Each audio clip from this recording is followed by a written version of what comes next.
सुनो कहानी श्रृंखला के अंतर्गत प्रस्तुत है कहानी फर्क, जिसके लेखक हैं विष्णु प्रभाकर जी।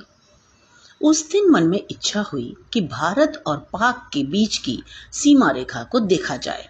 जो कभी एक देश था, वह अब दो होकर कैसा लगता है। दो थे तो दोनों एक दूसरे के प्रति शंकालु थे। दोनों ओर पहरा था। बीच में कुछ भूमि होती है जिस पर किसी का अधिकार नहीं होता। दोनों उस पर खड़े हो सकते हैं। वह वहीं खड़ा था, लेकिन अकेला नहीं था। पत्नी थी और थे 18 सशस्त्र सैनिक और उनका कमांडर भी। दूसरे देश के सैनिकों के सामने वे उसे अकेला कैसे छोड़ सकते थे। इतना ही नहीं, कमांडर ने उसके कान में कहा, उधर के सैनिक आपको चाय के लिए बुला रहे हैं, जाइएगा नहीं, पता नहीं क्या हो जाए।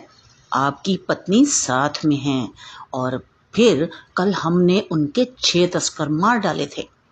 उसने उत्तर दिया, जी नहीं, मैं उधर कैसे जा सकता हूँ। और मन ही मन कहा, मुझे आप इतना मूर्ख समझते हैं।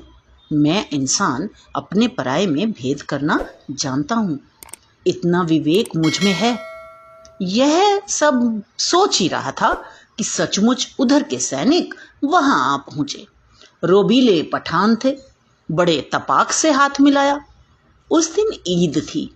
उसने उन्हें मुबारकबाद कहा। बड़ी गर्मजोशी के साथ एक बार फिर हाथ मिलाकर वे बोले, इधर तशरीफ लाइए, हम लोगों के साथ एक प्याला चाय पीजिए। इसका उत्तर उसके पास तैयार था। अत्यंत विनम्रता से मुस्कुराकर उसने कहा, बहुत बहुत शुक्रिया, बड़ी खुशी होती आपके साथ बैठकर, लेकिन मुझे आज ही वापस लौटना है और वक्त बहुत कम है। आज तो माफी चाहता हूँ। इसी प्रकार शिष्टाचार की कुछ बातें हुई कि पाकिस्तान की ओर से कुलांचे भरता हुआ बकरियों का एक दल उनके पास से गुजरा और भारत की सीमा में दाखिल हो गया। एक साथ सबने उनकी ओर देखा। एक क्षण बाद उसने पूछा, ये आपकी हैं? उनमें से एक सैनिक ने बड़ी मुस्कुराहट के साथ उत्तर दिया, जी हाँ जनाब, हमारी हैं। जानवर हैं, फर्क करना नहीं जानते। तो ये तो थी कहानी फर्क। मुझे आशा है आपको पसंद आई होगी। इसे लाइक करें और दोस्तों के साथ शेयर जरूर करें, ताकि महान साहित्यकारों की अमर रचनाएं युगों युगों तक जीवित रह सकें।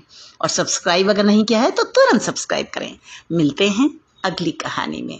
धन्यवाद।